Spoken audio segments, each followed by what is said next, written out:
The gavel came down with a resounding crack that echoed through the dusty auction barn, sealing the fate of what most considered a worthless animal. Sold for $1 to the gentleman in the back, the auctioneer's voice boomed, though his tone carried more pity than celebration.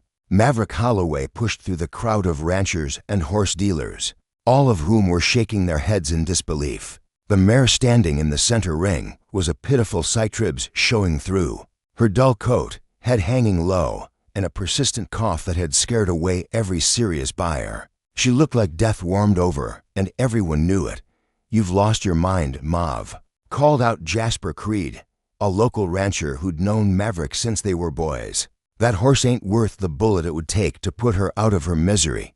Maverick ignored the comments and jeers as he approached the ring. The mare's previous owner, a bitter man named Cornelius Vex, spat into the dirt and muttered something about fool's money before stalking off toward the parking lot. The other bidders dispersed quickly, eager to forget they'd witnessed such a pathetic transaction. But Maverick saw something different when he looked at the mare. While others saw sickness and defeat, he noticed the way she held her ears forward despite her obvious pain, how her eyes tracked movement with sharp intelligence, and most importantly, the perfect conformation hidden beneath her current condition. Her legs were straight and strong, her back level, and her head, when she lifted it, showed the refined features of quality breeding. "Come on, girl," Maverick whispered as he clipped a lead rope to her halter. "Let's get you home." The mare, who the auction papers listed simply as Bay Mare number 47, followed him with surprising cooperation. Her steps were careful but willing, and Maverick noticed she favored her right front leg slightly. As they walked toward his trailer, he could feel the eyes of the other buyers on him, their whispered conversations following his every move. Brantley Shores, the auction house owner, caught up with them at the trailer. "Mav, I've got to ask, what in the Sam Hill are you thinking? That mare's got a respiratory infection that's probably chronic. She's underweight by at least 200 pounds, and Lord knows what other problems she's hiding." Maverick paused in loading the mare, his weathered hands gentle on her neck. "Sometimes, Brantley, the best treasures are the ones everybody else throws away." He ran his fingers through her tangled mane, feeling the quality of the hair beneath the dirt and neglect. "This girl's got good bones, and more importantly, she's got heart. Look at her eyes, there's fight left in there." The mare turned her head toward Maverick as if understanding his words, and for a moment, her dark eyes seemed to brighten. She nuzzled his shoulder with a soft whicker, the first sound she'd made since entering the auction ring. "Well, it's your dollar," Brantley said with a shrug. "But don't come crying to me when you're out the cost of a veterinarian and a burial." As Maverick secured the trailer and climbed into his truck, he glanced back at his new acquisition through the rear window. The mare stood quietly, her head still low but her ears pricked forward as if she sensed that her life had just taken a turn for the better.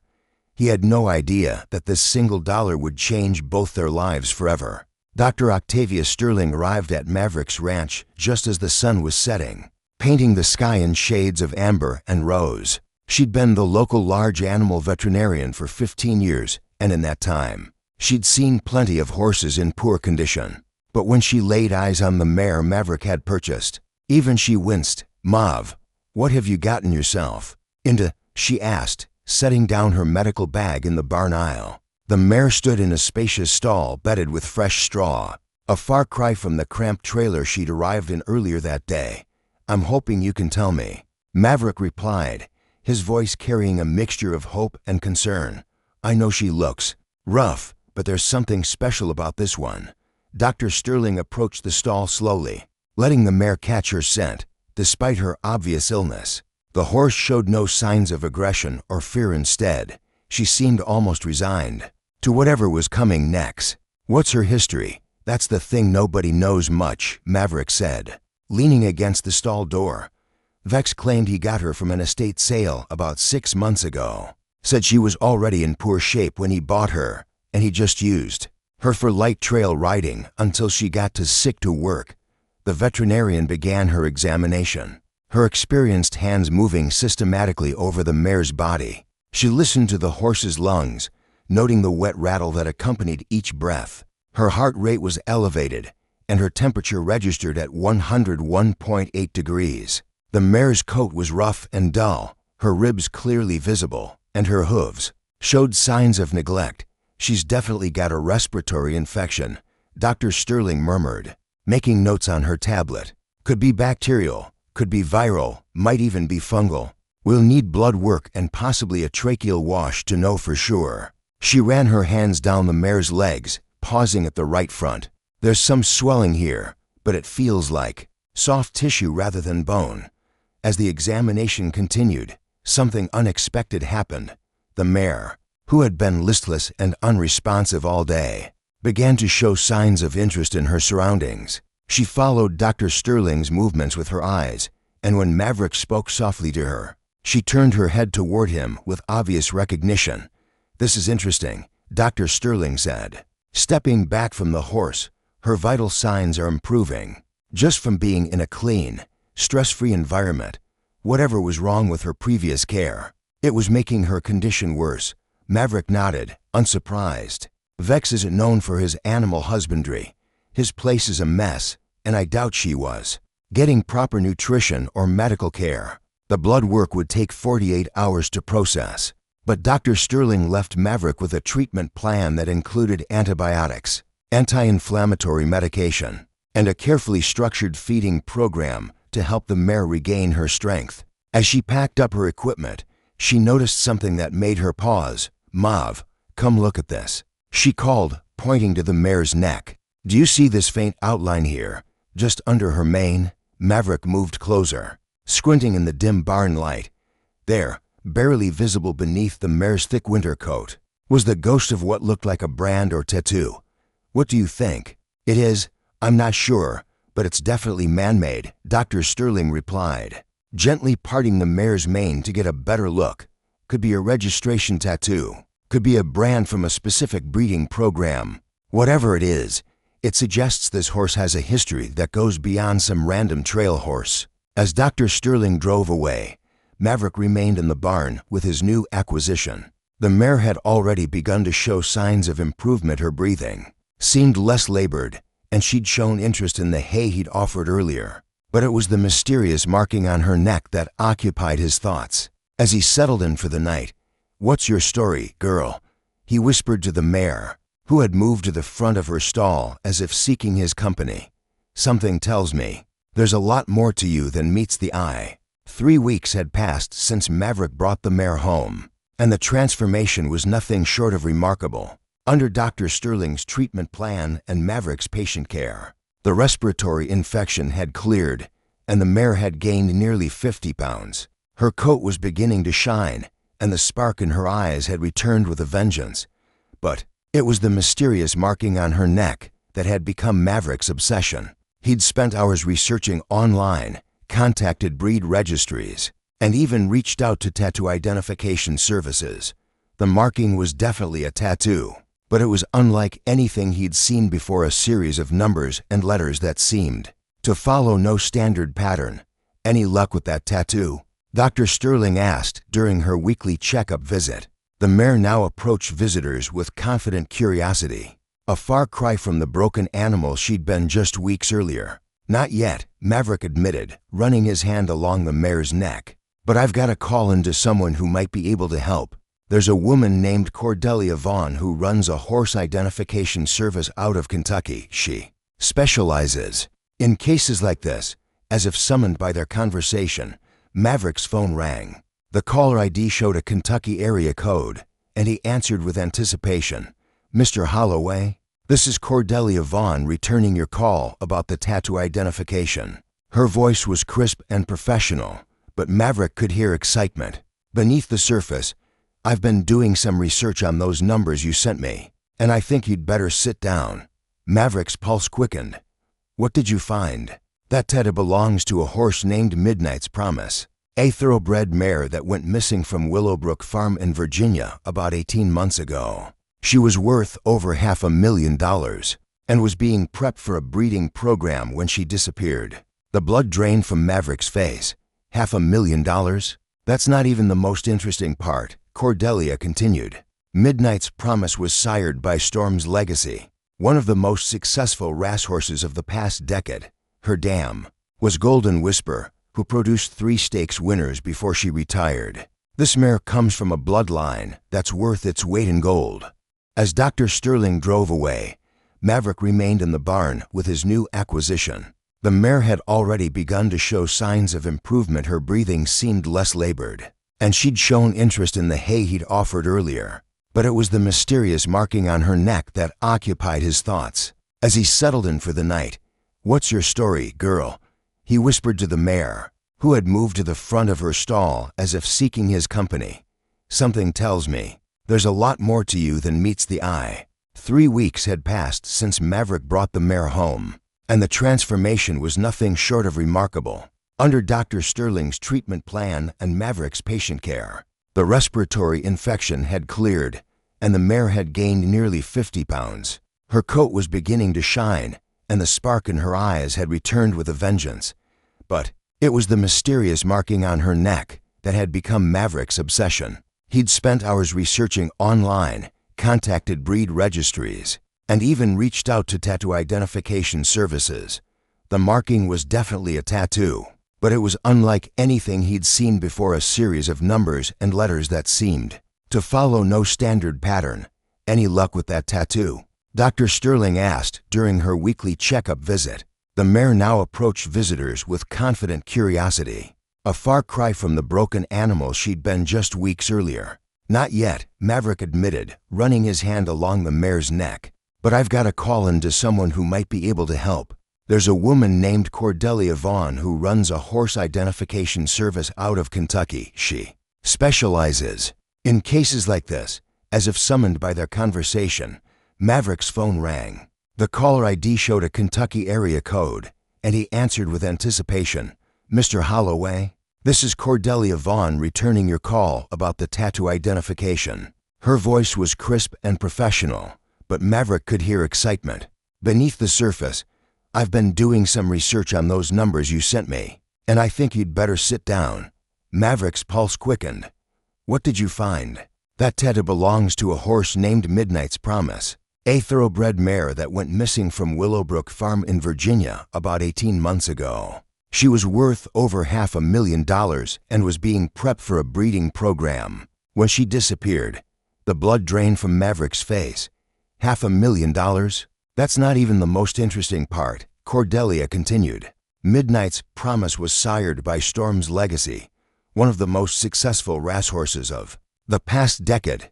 Her dam was Golden Whisper, who produced 3 stakes winners before she retired. This mare comes from a bloodline that's worth its weight in gold." Dr. Sterling, who had been listening to the conversation, let out a low whistle. "Mav, do you realize what this means?" Maverick was still processing the information.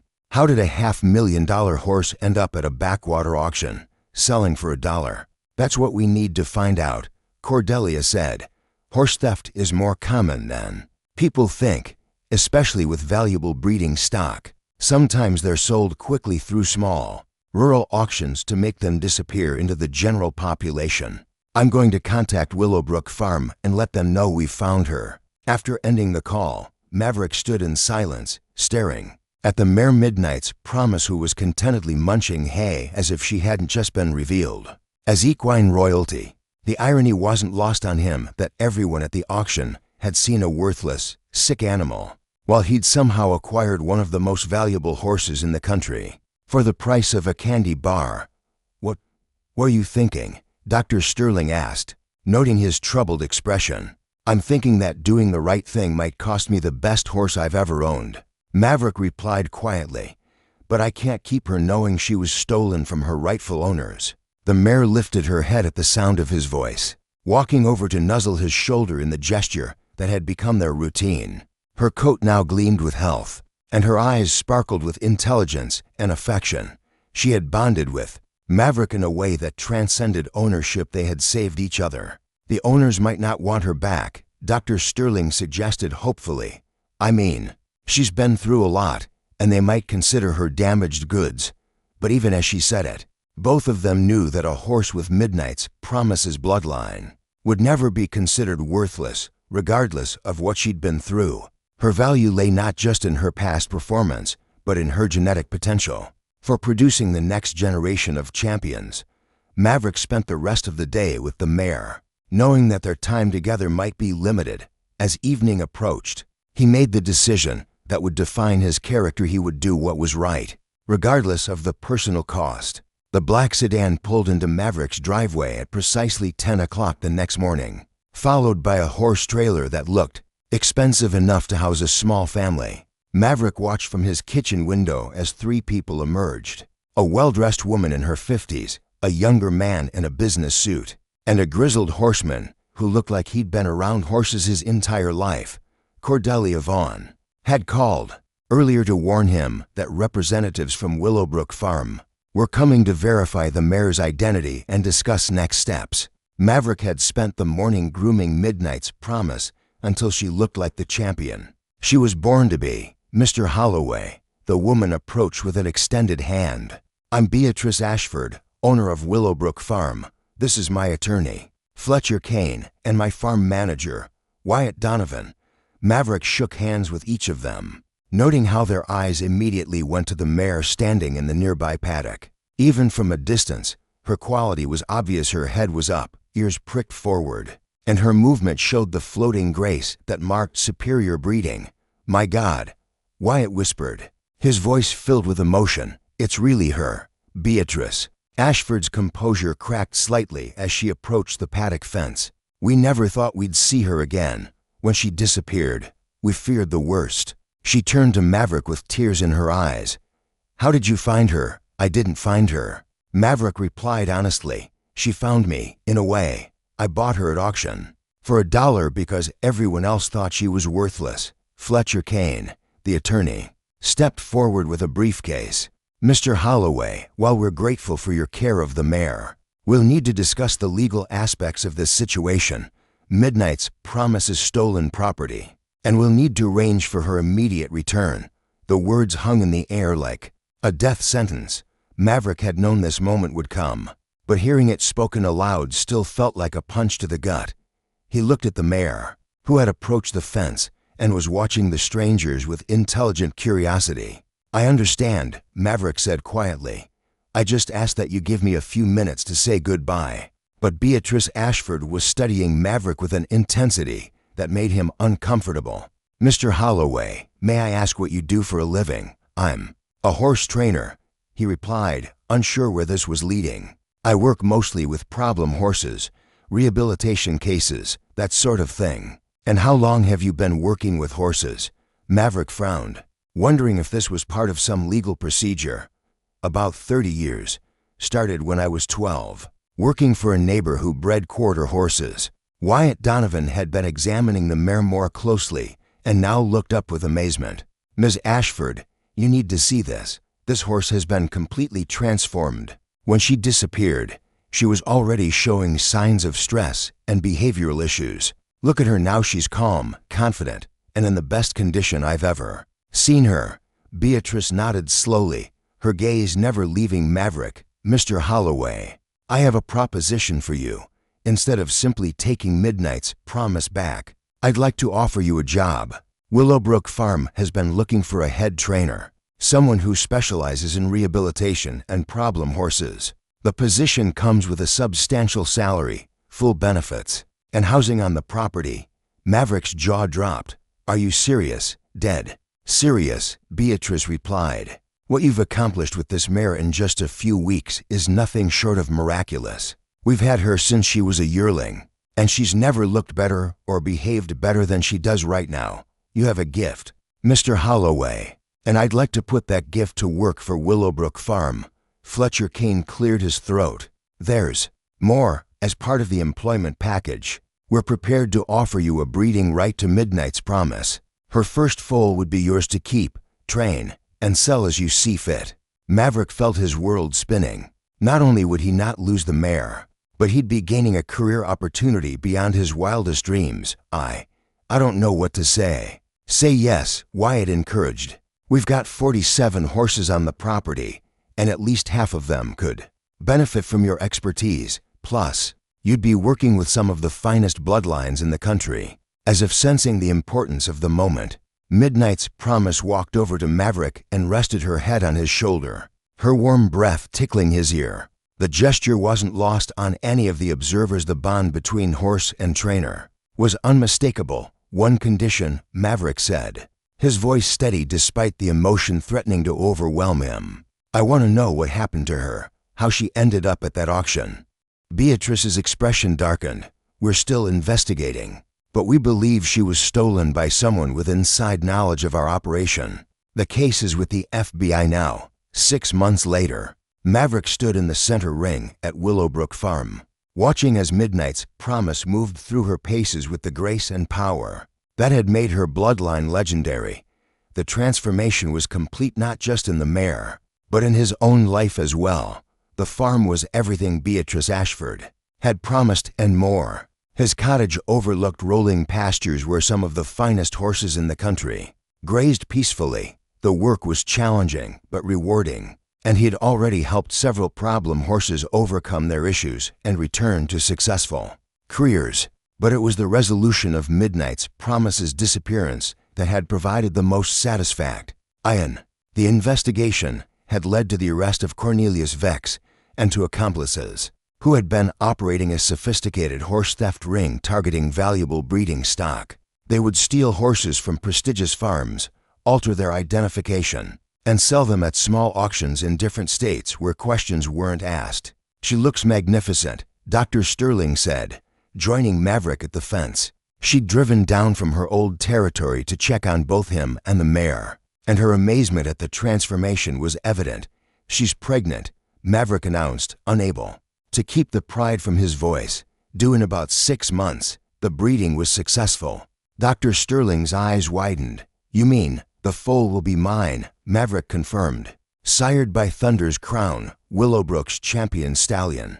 The bloodline combination is unprecedented if everything goes well. This foal could be worth more than I made in my entire previous career. The mare seemed to sense they were talking about her, and approached the fence, her movement now showing the slight roundness that indicated her condition. She nuzzled Maverick's hands, seeking the treats he always carried. Have you thought about what you'll name the foal? Dr. Sterling asked. Dollar's Dream. Maverick replied without hesitation. Seemed appropriate, considering how this all started. As they talked, Beatrice Ashford approached with a manila folder in her hands. Maverick, I wanted to show you something. She opened the folder to reveal a magazine article titled The Trainer's Touch: How One Man's Vision Transformed Willowbrook Farm. The article featured photos of Maverick working with various horses, including a stunning shot of him and Midnight's Promise. The text praised his innovative training methods and the remarkable success rate he'd achieved with horses that other trainers had written off as hopeless. The article has generated quite a bit of interest, Beatrice explained. I've had calls from 3 other farms wanting to send their problem horses to you. We're going to need to expand the rehabilitation program. Maverick read through the article, shaking his head in amazement. A year ago, I was struggling to pay my bills, working out of a rundown barn with horses nobody else wanted. Now I'm being featured in national magazines. Success has a way of finding people who are willing to see potential where others see problems, Beatrice observed. That's what you did with Midnight's Promise. You saw past her condition to her true value. As evening approached, Maverick made his usual rounds, checking on each horse in his care. The routine had become second nature, but he never tired of the work. Each horse was a unique puzzle to solve, an individual with its own personality and needs. His final stop was always Midnight's Promise. She had her own private paddock now, befitting her status as one of the farm's most valuable breeding mares. But she always came to greet him, as if remembering their early days together when they were both struggling to find their way. You know what the funny thing is? Maverick said to the mare, offering her a carrot from his pocket. Everyone thinks I saved you, but the truth is, you saved me that day at the auction. I was just as lost as you were. I needed something to believe in, something to remind me why I got into this business in the first place. The mare crunched her carrot thoughtfully, then rested her head against his chest in the gesture that had become their ritual. In the distance, thunder rumbled across the Virginia hills, promising rain. that would nourish the pastures and continue the cycle of growth and renewal that defined life on the farm. Maverick remained with the mare until the first drops began to fall, then headed back to his cottage with a sense of contentment he'd never known before. Tomorrow would bring new challenges, new horses to help, and new opportunities to prove that sometimes the best investments are the ones that seem worthless to everyone else. 2 years had passed since that fateful auction, and Maverick stood in the delivery stall watching as Dr. Sterling performed her final examination on a perfect filly foal. Dollar's Dream had arrived 3 weeks earlier, and from the moment she took her first breath, it was clear she had inherited the best qualities of both her parents. "She's absolutely perfect," Dr. Sterling announced, stepping back from the foal. Strong, healthy, and already showing the conformation that made her mother so valuable. The filly was a rich chestnut color with a white star on her forehead, and her legs were long and straight with the bone structure that promised speed and athleticism. But it was her temperament that impressed everyone most. She was curious, brave, and showed the same intelligence that had helped her mother survive her ordeal. "The buyers are here," Beatrice announced from the barn doorway. "Are you ready for this?" Maverick nodded, though he felt a familiar tightness in his chest. Dollar's Dream had attracted attention from the moment her breeding was announced, and the private auction being held today had drawn potential buyers from across the country. Conservative estimates put her value at over $2 million, but Maverick knew she could bring even more. The auction was held in Willowbrook's main barn, converted for the occasion into an elegant venue.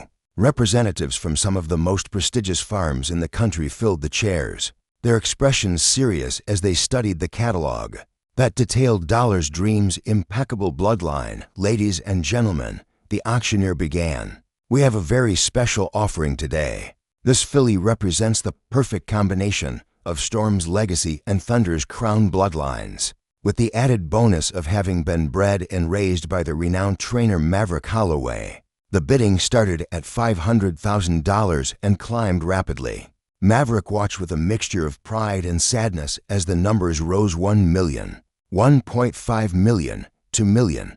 This was the moment he'd been working toward, the culmination of everything that had started with a $1 horse.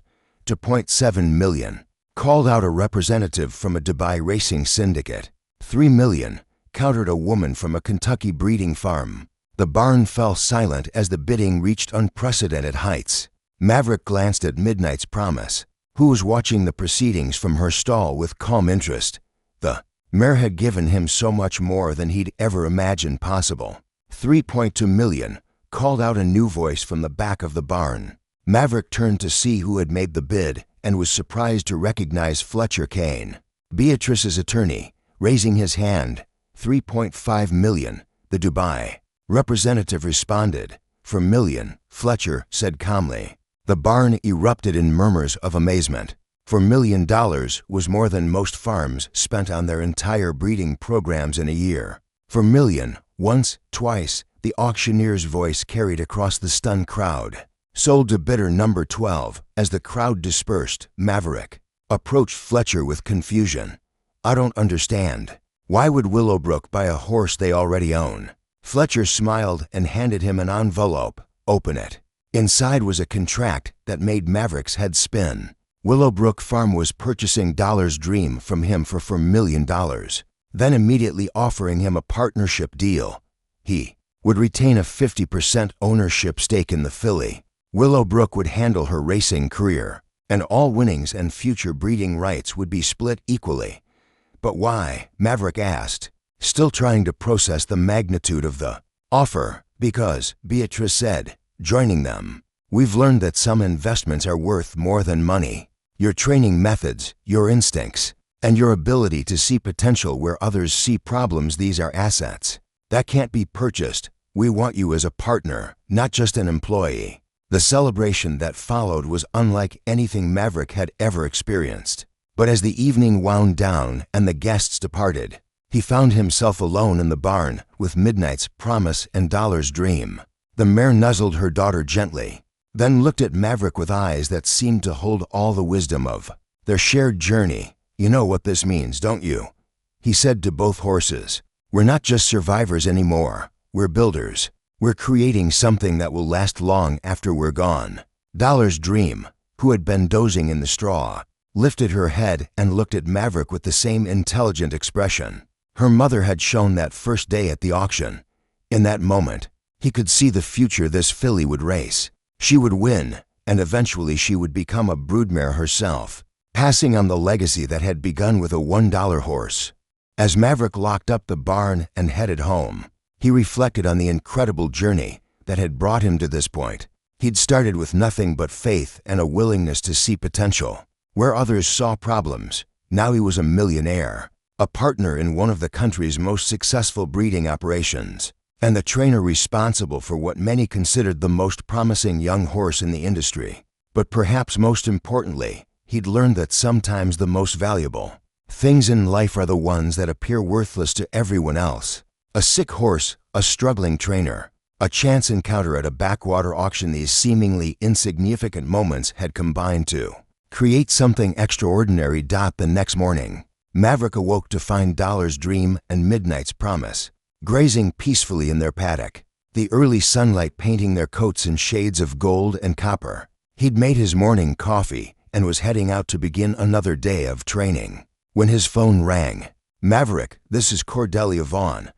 I hope I'm not calling too early." "Not at all," he replied, curious about what the horse identification expert might need. "I wanted to let you know that we've had another case come in, a stallion that was found in poor condition at a rescue facility. The tattoo suggests he's from the same bloodline as Midnight's Promise, and we think he might be worth investigating." Maverick smiled, already knowing what his answer would be. "Send me the details. I'll take a look at him," because some things, he'd learned, were worth more than money. And sometimes, the most valuable treasures were the ones that everyone else had given up on. The story of the sick horse sold for $1 had become legend in the horse industry, inspiring trainers and owners to look beyond surface appearances and trust their instincts. But for Maverick, it would always be more than a success story. It was a reminder that hope, patience, and the courage to see potential where others see problems could transform not just individual lives, but entire legacies. As he headed toward the barn to begin another day of training, Maverick carried with him the knowledge that the best investments are often the ones that seem worthless to everyone else. And sometimes, if you're willing to look past the obvious, a $1 horse can be worth more than all the money in the world.